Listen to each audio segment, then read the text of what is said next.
Hi, it's Dawn from Dawn's Dirt. Dirt can mean gardening, dirt can mean soil, dirt can mean animals, chickens, pigs, cows, dirt can mean politics, dirt can mean religion, dirt can mean anything we want it to mean. We're just here to talk dirt. And so, super excited for today's episode. I have my girl Carley on here, and I just have to say that without Carley, we would not have a podcast. So, Carley helps me edit and get it out on the internet. And surprise, I don't do well with technology. And so, yeah, if you like my shows, it's because of Carley. It's sure not because of me. She is the queen behind the scenes doing all of the work. And I could not do this without her. Super excited to have you on the show today and the episode. And welcome here, Carley. I cannot sing your praises enough.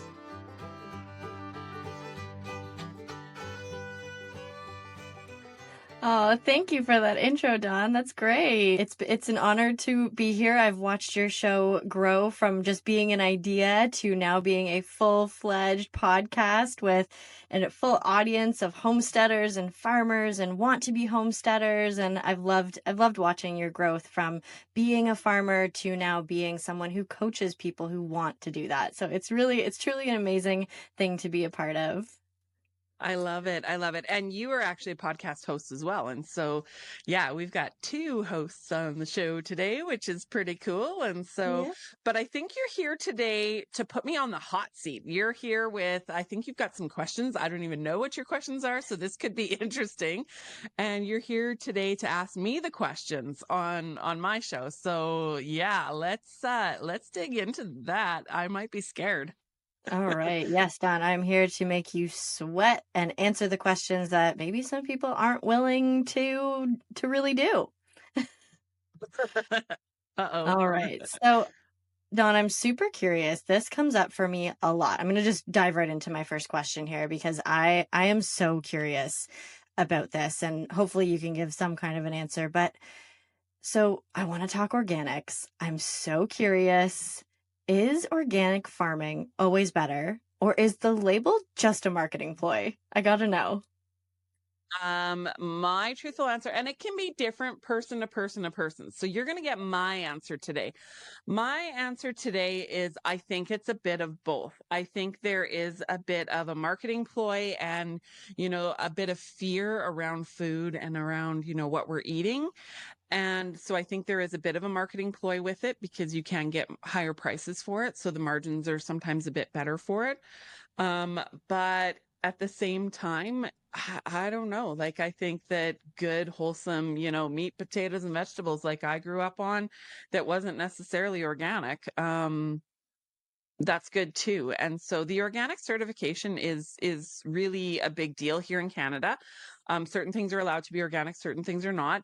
In the States, they have their own certifying process. And then when you get outside of Canada in the United States, like who's paying off who to get that, sticker on the apple or whatever it is. I heard of someone who was in a warehouse one time and the apples were going through and they're putting the stickers on and just like that, the label switched from regular apples, conventional apples, to organic apples, just like that. And you just gotta wonder what's going on. And when I had my farm too, I always told my customers, I said, in my opinion, local from Canada in the wintertime that may have pesticide use as the last resort is going to be a better decision or a better, healthier choice than organic from Mexico that sat in a warehouse, sat in a truck, sat in that spinach or whatever you're getting from down south is 2 or 3 weeks old. Well, the nutritional value on that organic, whatever item it is going to be less than the nutritional value on the local cucumber, tomato, and pepper that you got from your local greenhouse that may have had something as a very last resort if the farmer is going to lose his crop. I trust those farmers. I know those farmers. I think we've kind of made ourselves afraid of our food. Yeah, like that's so interesting because there is this fear around getting only organic. Like I know that there are people out there who will not eat anything that is not organic. And I wonder where that comes from. Like, is it fear? Is it something where we are not trusting our own food sources? And so you get organic, but what are you sacrificing if it is from Mexico or if it is from halfway across the world and it's been sitting on multiple ships and then warehouses and trucks and then it's in the grocery store? Like, is that better? Yeah, and that's the thing. I do think it comes down to fear, and it comes down to indoctrination as well. I really think that the WEF and like it's interesting actually because we wear somewhat tinfoil hats, right? We question everything, and it's just questioning. It's not even a tinfoil hat. It's just we just question, and I think that this whole push for organics and the not using Roundup and not using all these things, I think it's actually coming from the WEF and some of those United Nations and some of those left-wing ideologies actually um that are centered around climate change. And so again, it depends on what your belief system is. If you believe in climate change, then yeah, it could be a problem. But if you don't, then like you know I just there's just so many layers to our food system, and I just truly feel that if you're making better choices. So I've got some chickens I'm raising right now, meat birds. And I had someone ask me yesterday, well, are they going to be organic? And I said, nope, it's my job to tell you the truth. It's your job to make informed decisions. And I'm just going to use the regular grain. I'm going to start them off with the medicated feed because I chose the medicated feed as opposed to vaccinating the chicks. I didn't vaccinate the chicks. I chose the medicated feed instead. It's just a week or two right in the beginning. It'll be out of their systems by the time they go to butcher. No big deal. And then I'm feeding them just regular chick starter and then chick grower or like layer ration because the conversion of feed to meat ratio is going to be higher. Like my costs are going to be lower, so I can lower the price of those chickens a little bit. And we, the people, the customer and myself, we can, it's a win-win situation. Whereas with organics, sometimes the rate of growth is not as good. People always think that organic is better, but in organic, sometimes you're missing some of those nutrients. Sometimes you're missing some of the things that you need. And so your conversion rate is not as high. In organic grain farming, you're not getting as much yield. In organic vegetable production, your vegetables are usually a bit smaller. And it's just because they're missing a few things. And people don't understand that. They don't understand that it's actually harder to grow organically. Is it ideological? Absolutely. Is it ideal to never spray a crop ever with anything? Absolutely. Is there a farmer out there that doesn't want to spray a crop? Yeah, they don't want to spray it. It costs money to spray. So, it's the ideologies and then it's the fear. And just one last point. I know I'm rambling on here, but one last point. I feel like my home raised chicken that you're going to get from me that I've grown up on. I've raised chickens like this many times before. I'm a healthy human being. I mean, I just had surgery a week ago and I did a cleaning job yesterday. Like I am a go-getter. I don't stop. And it's because I feed my body good food. I was raised like this, a little mind over matter. And that chicken that you're going to eat that maybe is not the most ideological is still going to be a way better choice for you, for your body than the box of Kraft dinner in the grocery store. So, I just think we need to let go of the ideologies and figure out what's that best. What's the better choice? Do you remember the toilet paper wars of 2020? Are you worried about being prepared in an emergency? Are you tired of being a slave to the corporations we purchase from? It's time to take control. Become ungovernable. Take your food system into your own hands. Hi, I'm Dawn, a coach dedicated to helping you live like grandma used to. Self-reliant, resourceful, and prepared. Whether it's raising chickens, growing a garden, canning your own food, or even milking a cow, I'll teach you how to thrive and survive in the space you have, big or small. We can even potentially make some money off your homestead. Visit Dawn's Dirt today to book your free jumpstart call. Together, as a team, we can get you self-reliant and ungovernable. We, the people, have the power to take back control. Remember, if you give a man a fish, he eats for a day. But if you teach a man to fish, he eats for a lifetime. Let's build a better future and a community, one skill set at a time. Yeah, and that really for me, like a big light bulb came out. It's like, maybe we're thinking about the labels and what's the best label to get, but are we thinking about the frequency of the food? Chicken raised under your like loving roof and under your care, from compared to some random farm that's been shipped in from the US that says organic on it, but like, which one do I trust? Like, my heart immediately says the chickens that Dawn raises are going to be frequency wise, vibration wise, full of love and care, and they are probably going to taste better than the warehouse organic chicken that I have no connection to and that I have no idea where it came from and how they were raised and all that stuff. Like, I do feel like frequencies and the idea and the mindset, like you said, has a lot to do with how healthy or good it's going to be for us. Yeah, well, and just as you're speaking there too, like it's the connection, right? We back 100 years ago, you knew your chicken farmer and you knew your dairy farmer and you knew your pig farmer and you knew your vegetable farmer. Like it was a very close community minded system. And the whole homesteading movement is getting back to that, getting back to our roots, getting back to knowing your farmer, doing it yourself. I can help you if you need help doing it yourself, right? That's what I do is I want to teach people how to do this for themselves and then for their communities. And I know when I had my vegetables on my farm and I was hugging the people that came and bought my vegetables. It was not about the vegetable itself. It was even bigger than that. It was about the relationship. And when you put the human experience and the human connection on something, it just is that much better and that much more than, the organic label that came out of Brazil from the grocery store. Like, I'm sorry, like one is better and one is best. Yeah, I love that. That's a really, really good point and something super interesting to be aware of while as we get all caught up in the organic labels. I think our society loves labels. So that brings me actually exactly what you just said to my next question for you. So, how did we become so disconnected from our food? And the second part of that is, who benefits from this disconnect in our food systems and in the stuff that gets to our plate? Ooh, that's a great question. So the first question was what was the first question? Sorry. How did we become so disconnected to our food? Yes. Okay, so here's the problem with agriculture and farming right now. So in agriculture and farming, your margins are very slim. I'm going to take the greenhouse industry because I know that industry the best, but you take it, greenhouse industry, beef farming, grain farming, dairy farming, chicken farming, all of the farmings, all of the above, pork is especially bad, for this. So your margins per dozen cucumbers is very thin.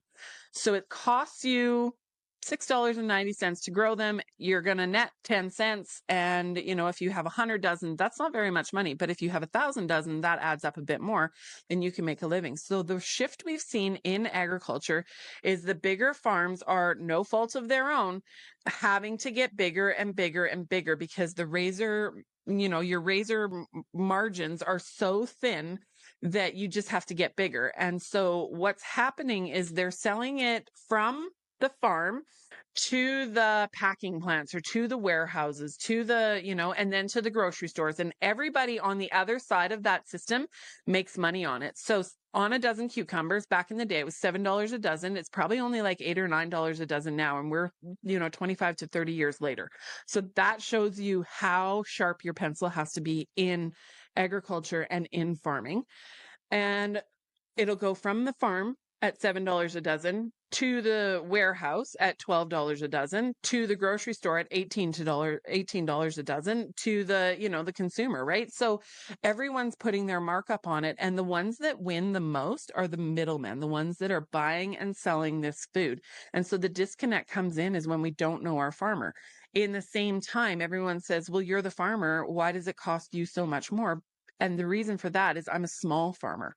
When you go to a farmer's market and you actually find a small farmer, not a reseller, but when you find a small producer, their margins are so thin still. Yes, they're able to make up some value on that because they're selling direct to customer, but their costs are higher than it would be for a big farmer. Does that make sense? Yeah. Definitely. So our grocery system, I've been calling out our grocery system for about 10 years now in the name of health and safety or bureaucracy or climate change or whatever you want to call it.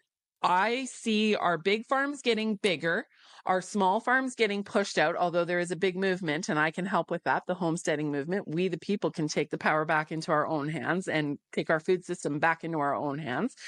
But I've been calling it out for 10 years now. And if we are not careful as a human race, as society, we are eventually going to get a dictatorship in our food system. So in Canada, there is one main lender, Farm Credit Canada, who lends money on to farmers. And so these farmers are going to Farm Credit Canada. They're getting their loans. They're going into massive amounts of debts. When I was quit farming, I was $1 million in debt. And I was a very tiny fish in that big pond. I know farmers that have like millions and millions and millions and millions of dollars of debt.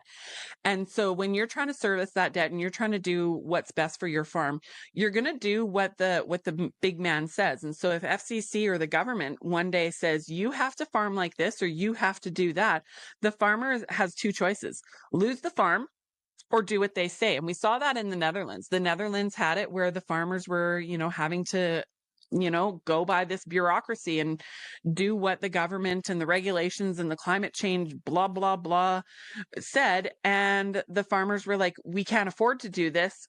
But at the same time, if whoever's holding the loan, they can't afford not to. And so I think we're on a very slippery slope with our food system in that we're going to end up with a dictatorship if we're not careful. That's why I think it's so important now more than ever. The toilet paper wars of 2020 showed us that if we can become independent and grow our own food, whatever that might be, even on a balcony, in your backyard, whatever you can do, get some independence and get some steps between yourself and that grocery store and that big food monster. Yeah, so true. I can totally see how that there's like so many steps in between. And I mean, this phrase always tells you everything you need to know. It's like follow the money. That's it. In It's always agriculture and farming, no different. But that's the problem though, is they're demonizing farmers, and that just makes me angry and mad because it's not the farmers. It's not the farmers' fault. The farmers are just doing what they have to do, and they are on the bottom rung of that ladder. They're doing what they're told to do. They're doing what, they have to do to make their farm work. Yeah. And I sympathize with that because yeah, it's like I know you as a farmer and I've met other farmers and it's like they are not bad people. They are doing this from like the deepest part of their soul and their heart and they are just trying to make it work. And I think it's such a devastation to our society that we're all of a sudden like, oh, these farmers, they're spraying Roundup or they're hiking up their costs and stuff like that, where it's like, wait. There's so many people in between that we've lost complete sense. And so we just want to like pick a farmer and be like, they're the easiest to blame. Because farmers are out farming. They're not the ones out, picketing on the fence line. They're out farming. They've got the farm, their farm is on the line. They don't have the time. Although I've seen some of the protests that farmers do when you really make a farmer mad, like watch out. Like I was just actually had a conversation with I had a farmer here for supper the other night and we were talking about grain prices and tariffs and all these things. And he's just a conventional grain farmer. He likes his canola and he likes his Roundup and whatever. I mean, I don't get into it too much. He does what he does. I think there is a place for less canola. And I told him, I said, I don't eat canola oil. I don't love that stuff. Biodiesel, that's a different story. Cleaning up a field with a canola crop, that's a different story. But I don't eat canola oil. Anyways, we were chatting about all this. And he said in Canada right now, we've got all this talk about tariffs and Trump and all these things. And he said it depends on those Quebec farmers. Those Quebec dairy farmers are, he said they're crazy. And so if you're a Quebec dairy farmer, I'm sorry if you're hearing this, but maybe you're crazy. I don't know. But he said those Quebec farmers will go to Ottawa, take their slurry tanks of manure and shit and throw it right in Ottawa's face. And so like, that's the thing. Don't fuck with a farmer because you're going to get shit on your face. Like, you can only be pushed so far, and then your farm, your livelihood, and who you are as a person Depends on it. I mean, when I sold my farm and I made the business decision to sell my farm, I got out while I still had a few pennies in my pocket. Some farmers don't even do that. They'll grind till it's taken from them. And the first thing I did was I saw a hat, a ball cap, and it said it's in my blood. And it's so truthful. When you're a farmer, it's your whole identity. It's who you are. It's the whole reason why I'm getting back into doing things on my own. I was fired from 2 jobs this past summer. I don't know how to work for others. I know how to raise food, grow food, and sell food to the community, to my neighbors, to my friends, and to my people. That's what I know how to do. That's in my blood. Yeah, so true. And I can feel it and see it all the time when you talk, and every episode your passion for it comes through, and I think that that reigns true for many farmers, all farmers that are really connected to what they do and the reasons they got into it in the first place, right? Yeah.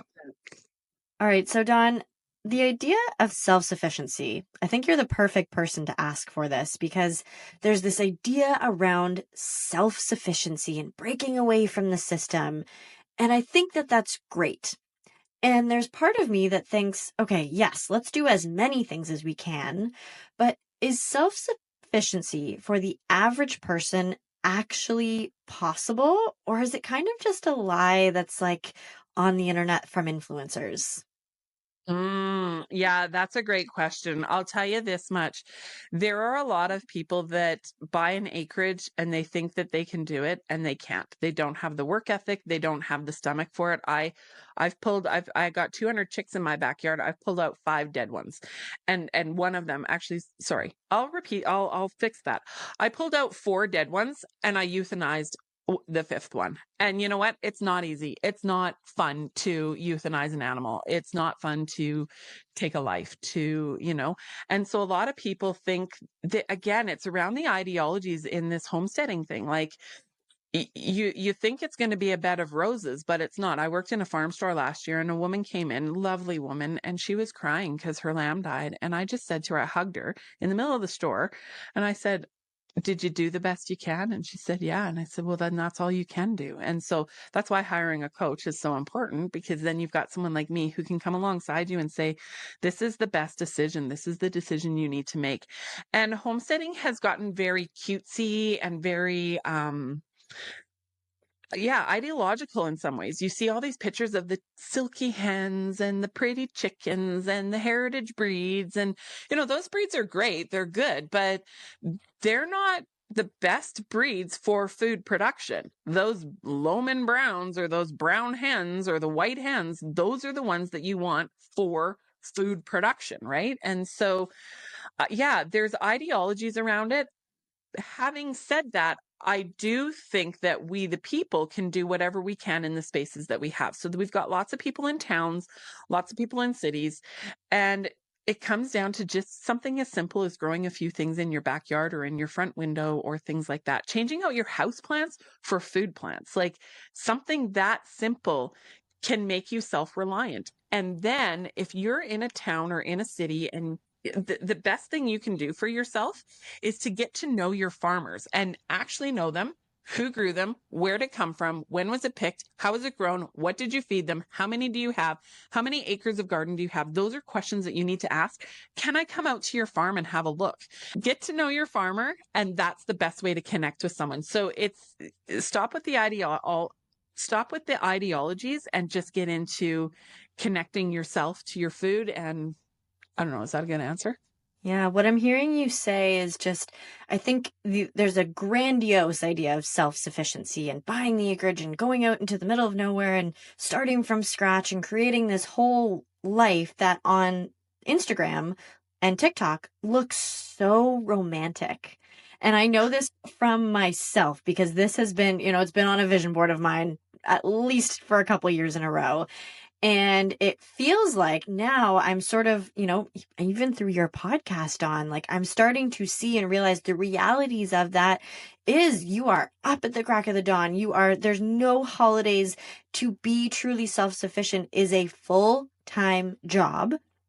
And I think the idea of romanticizing this homestead, and there's milk and there's beautiful baked bread and there's chickens outside and you're growing some tomatoes. It's like, that's a very ideological idea. And it is just that, it's an idea. And then you don't see them picking up the manure and seeing animals that do pass on the farm, that you got to do what you got to do, that you don't see the early mornings and the late nights and the weekends, and there's no holidays. There's probably, like, all of these things, we don't see the other side of that. And so that Instagram highlight reel is kind of a little trick. And I think what I'm hearing you also say is that you don't have to go whole hog on it. Like, you could just do one or two things to start the process of becoming more self-sufficient and start to just dabble with it. And each step takes you your power back and a little bit farther away from this big conglomerate system of food and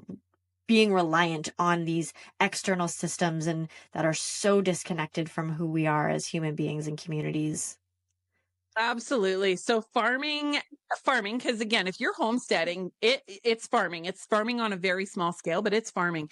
And farming takes grit. Farming takes a set of balls. Farming takes, so much give. And yes, the tomato at the end of the day, or the jar, the jar of raw milk, or whatever it is that you got, the chicken that you raised, and like, that's the reward. So people are showing the reward, but they're not showing the grit and the hard work and the effort and the yucky and the bad days and the tears and all the things behind it.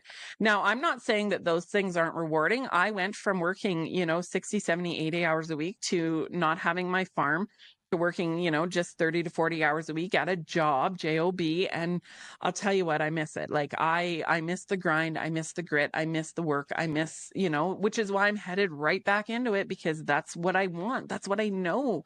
But if you're not prepared to put in that ugly for the pretty tomato or the pretty set of eggs at the end, like, yeah, it's just, people need to know the other side of it as well. And Instagram pretty doesn't show the other side of it all the time. And so that's why I'm here.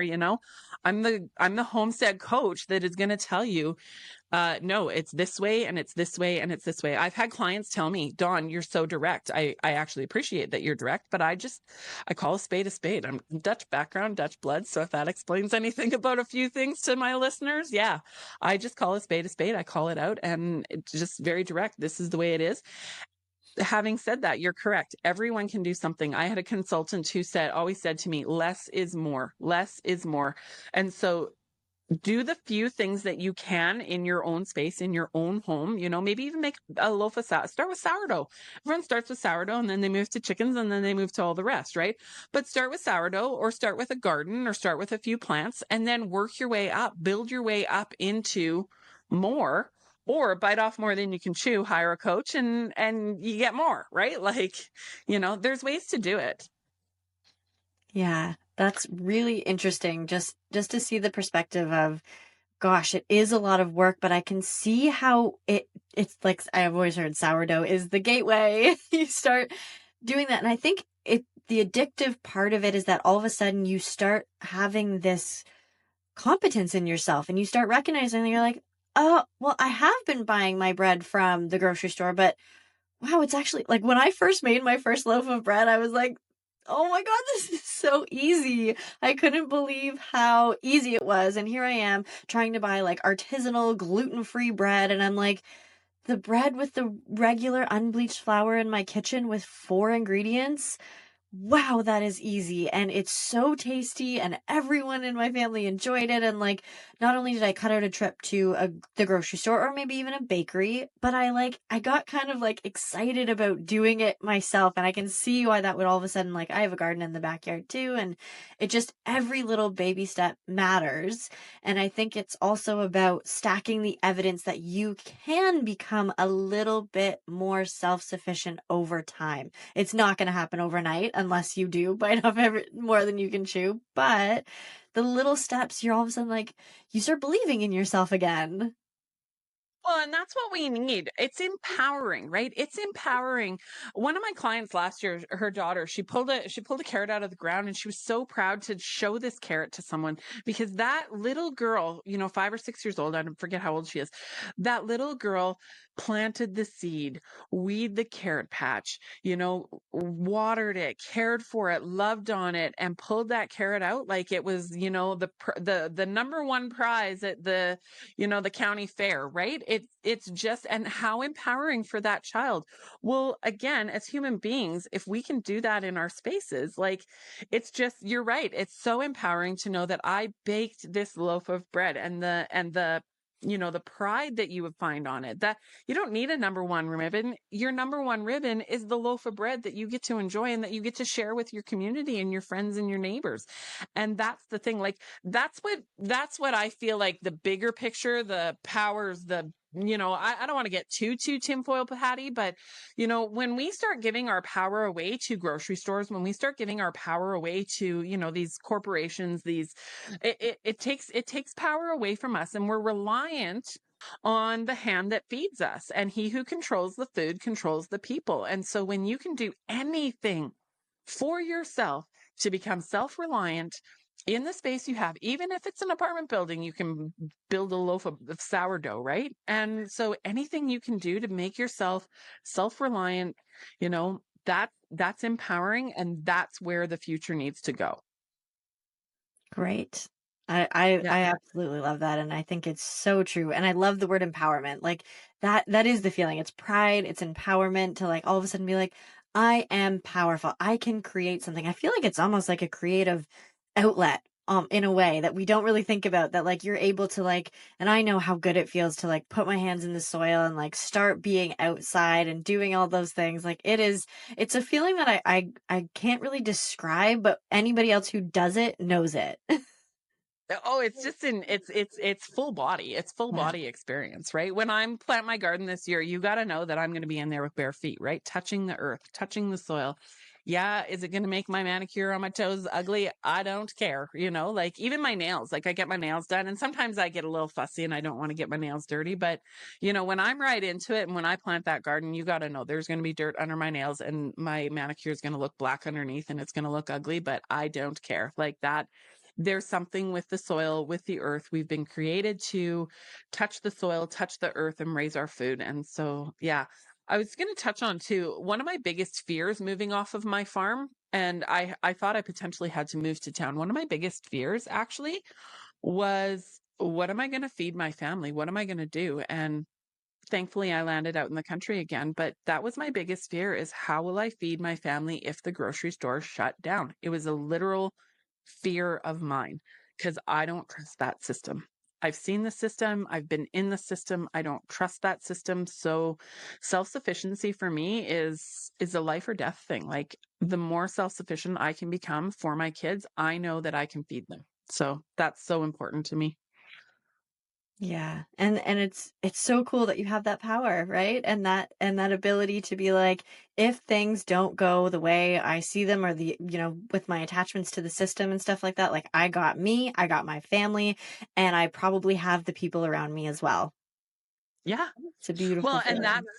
that's where homesteading comes back to community. That's where we need to get back to these small community things, because if the grocery system shut down and your farmer, or you're growing tomatoes and they're growing basil, you're going to work together to get yourself some food, right? So that's what we need to get back to. If you think about, like, if we were to have full on anarchy, people are going to barter and trade. And I mean, look at the TV show The Walking Dead. What did they do? They bartered and they traded and they built communities and all these things around the zombies. I'm not saying we're going to get there, but the point is, if we can still keep these skill sets that grandma and grandpa had, people are not connected to the farm like they used to be. And so if we can still keep these skill sets like grandma and grandpa had, we're going to be better off in the Walking Dead, because we're going to know how to raise our food and build a compound, right? Like, Yeah. it's just, I think it's important that we don't lose this in society, that we're not just a handout, that we can actually have our hands and hand ourselves up.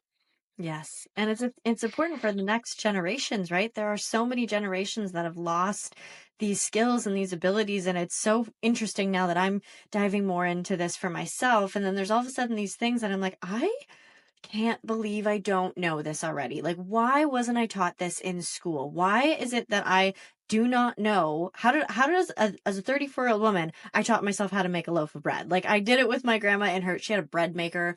It's not quite the same, but like, how is it that I'm just learning this now? Like, this is kind of insane. And so I think it's really important. You talked about the child with the carrot, and like that understanding for children, baking that into their skill set of life is so, so crucial.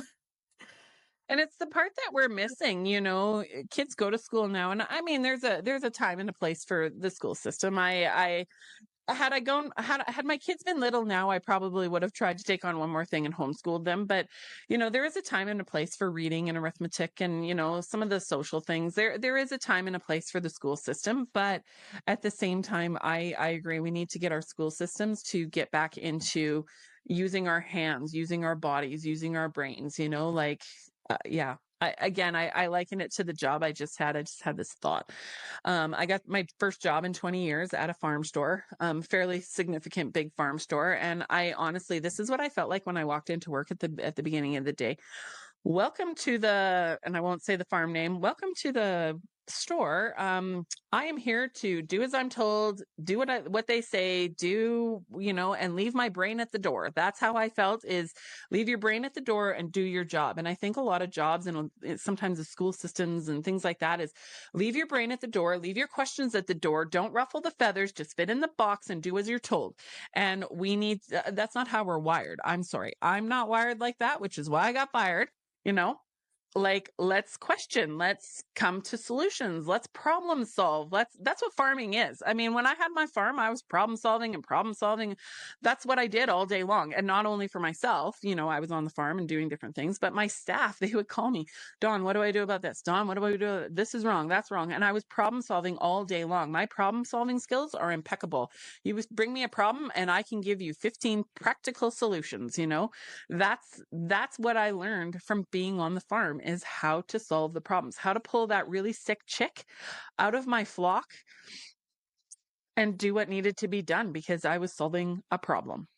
Yeah, and you're solving problems for a greater good as well. It's not just minute by minute. It's like, okay, well, you're always having to keep the micro in mind, but also thinking about in the background, what's the macro of this problem? Like, what is the bigger issue here? And how can I make sure that the overall well-being of my food, of my crop, of the community is also in the forefront so that I can make these decisions, and it can be easy because you can get so sucked into the micro decisions of your life without thinking about the macro. And I think that's probably a big skill set of critical thinking and awareness in homesteading that would be really handy to have. For sure. Absolutely. I mean, what do we do? What do you do when your bank card doesn't work? Like, that's where it goes. Like, if the bank card doesn't work someday and there's not a money system and there's not a grocery store, and we've got this massive food system with big, massive farmers and big groceries and big everything, like, when that system breaks down and fails, what are you going to eat? That's a pretty significant, it's just such a, well, it's really a small issue in many ways because, all we need is food, shelter, clothing, water. Like, we're pretty basic. But again, if we're relying on a huge monster to provide us those needs, there's a problem. And when that monster is no longer there, like, yeah, what are you going to put in your mouth? What are you going to put in your tummy? And again, you asked me earlier about organics. Well, when that monster fails, it's not even about organics anymore. It's about food. So, let's just make better decisions, the best decisions for our family. Let's try organics. I'm not condoning organics at all. Like, I grew without pesticide unless certified organic product is used. But, I used fertilizer in my hydroponic greenhouse. The nutrients were there. My food was healthy. My food was nutrient dense. I just gave them different nutrients than an organic farmer would. That's all. Right. That makes perfect sense. So, Dawn, I want to ask a little bit of a selfish question here. So, and I think your listeners would appreciate this as well. So, I live in a big ass city. I live in Toronto. It is noisy. It is concrete jungle, and I have always had this romanticized idea of homesteading. Now that's changed through just a lot of research and understanding a little bit more about it. But let's say I did want to, or one of your listeners wanted to get out of a city life.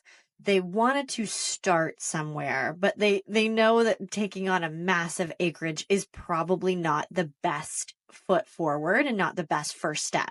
What would you say is like the first baby step that you could do? Let's say like I'm willing to move out of the city. Should I go get a big farm or should I go get something small? Like how much space do I need to like make this homestead life come to fruition? What do I need to start with? Oh, this is a great question because these are the bridges that I myself, as I moved off my 42-acre farm into potentially moving into town, and then I landed outside of town. And I've been looking at homesteads myself, like other acreages and things.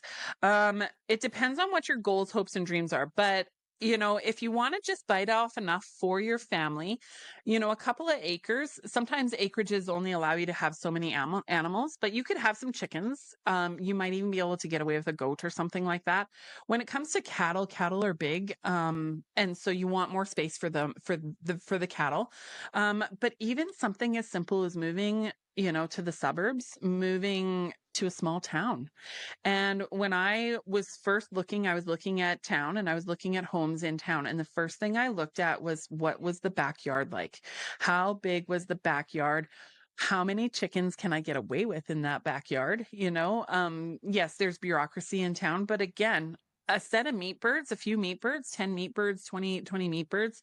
It's an 8-week turnaround. You can do a lot in a very, very small space, even in town. Yes, that's maybe not fully legal, but you can do a lot. And even just a garden. I've got a client I just signed on now, and she's in a duplex in the city of Calgary. And she has these huge planter boxes and a huge garden at the top of her property, like her backyard. And she's going to grow so much food just in that space. And so just look for the space and then call me. And sorry, the sales girl in me, like the wanting to help. It's really what it is wanting to help. I want to help so many people achieve their goals. That's what it is. So yeah, like you can do so much with just a small space. Who was I talking to the other day? I was talking to someone and she was telling me that her grandmother had a lot in town, one of those older school lots that were really big. And she fed not only her family, but her kids and her grandkids, and she shared and things like that. You can grow so much. The misconception is that you have to be out of town on an acreage. You don't. You can be in town, in a city, on a lot, and use the space you have. That's great advice. Although I do find there's something I'm looking for now. Like I can tell in my brain, I'm like, that sounds great, but I grew up in the suburbs, so I kind of get it. We always had big backyards. My mom had beautiful gardens and stuff.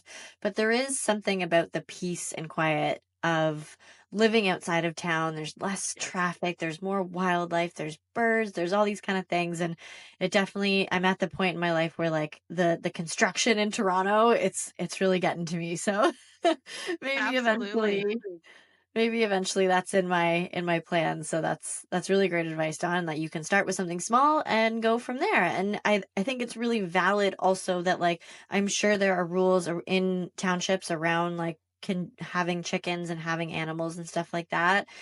And I think there's also the degree of risk involved of taking like, okay, what can I do here? What feels right for me? And is there something that I can do that's kind of in between that allows me to stay within my rights as a human being, to feed my family and to make sure that I am going towards the direction of self-sufficiency and I'm not like being a menace to my neighbors? Oh, for sure. Absolutely. Because your friends and neighbors, your neighbors are your community, right? So that's the thing is you got to be able to work together. But that's where I envision this whole homesteading movement going is that you're not just the only one doing it, that the neighbor on the left and the neighbor on the right are doing all the same things. And the neighbor on the left can grow zucchini really well. And the neighbor on the right can grow, have eggs really well. And so you just barter and trade among yourself. And then you've got 3 families within a block that, can feed each other, right? It's a system. And I'm not saying I don't think that you should have goats in town. I don't think you should have sheep in town. I don't think you should have cows in town. Like, I think that there's a time and a place for everything. But, do the things that you can do. Meat rabbits, quail. There's lots and lots and lots of options, even in towns, to become self-sufficient. You do not, as society, it's a lie. We do not have to rely on this monster of a system that we have going on. The grocery store shut down tomorrow. You can feed yourself. And I want to empower people to know that they can do that. I love that, Dawn. I love everything. You're speaking to the right crowd right now for me. I love it. And it warms my heart just to know that, like, you have such confidence in human beings that, a lot of people have been so disconnected for so long and they've just lost sight of their own capabilities. And it's like, no, every human being can do this. Everyone has the skill set, and whether it takes a little bit of coaching or someone to sort of bring you along on this adventure, like, there's so many resources out there. Like, how lucky are we that we live in a world of online coaches and YouTube and online courses and these things that there are so abundantly available that make things like this so possible. It's really an enlightening time. And as much as the internet, and we talk bad about influencers and the romanticizing of homesteading on Instagram, like, it is still a beautiful time to be alive and to take on all this information. Like, we used to have to just walk to the library and that was your resource. And now we can do so much. Well, and it's getting back to our roots, getting back to basics, just realizing that we've been created as these beings, to work hard and play hard and care for one another. And we just need to find our roots back. I think we've lost our way as a society, as a humankind right now. And so we just need to get back to some of those, fundamental roots of, hunter gatherer, farming. Back in the day, back 200 years ago, everyone was a farmer in some capacity. And now we've got 1% of people feeding 99% of people. That's a scary statistic. And so we just need to find our roots back and get back to our, our roots and who we are as people. And yeah. That leads me right to my next question. Amazing, Dawn. So what's a generational pattern around food or farming that you are intentionally trying to break? Home cooking. Home cooking and seasonal eating. So when I was at the farmer's market, people would come to my booth in August or September and ask for asparagus. And I said, sorry, out of luck. Asparagus season was in May and June. Like, this is here in Alberta. And so we need to get back to our seasonal eating. We need to get back to, we don't expect asparagus year round. We don't expect corn outside of the months of August, September. And so when I had my farm and when, I had my customers, I said, now is the time. It is corn season. Eat your fill. Eat so much corn right now that you're sick of corn and you don't even want to look at another cob of corn again until next August when it looks good again, right? So that's the thing. We need to get back to that seasonal eating. We need to get back to not having the expectation that everything is going to be on the grocery store shelves. You don't need strawberries year round. You don't need asparagus year round. You need to eat what's in season. And our bodies even crave that. In the wintertime, our bodies here in Canada, North America, we want more of the potatoes, carrots, onions, beets, squash, soups, stews. We want more of those foods in the wintertime. And in the summertime, we want more of the salads and the peas, the fresh peas and the fresh carrots, like, we want more fresh in the summer because we're out doing things, and we want more of the, wholesome, hearty foods in the wintertime. So I think we need to get back to that. We need to lower our expectations when it comes to food. In realizing we don't have to have the avocado.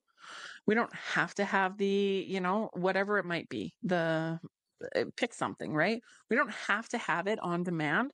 If we eat seasonally and eat from the farmer and eat for our region, our zone, the avocado becomes a treat. That's a really beautiful thing. And I'm just nodding my head over and over because it makes so much sense to me that, yeah, we are in the wintertime. Oh, all I want is soups and stews and warm, delicious things that probably come from the frozen stuff that I've saved and I have in my freezer, and I'm warming that all up and I'm creating this concoction, and oh my goodness, doesn't it feel so good? And it's like I don't necessarily want to bite into an apple in January.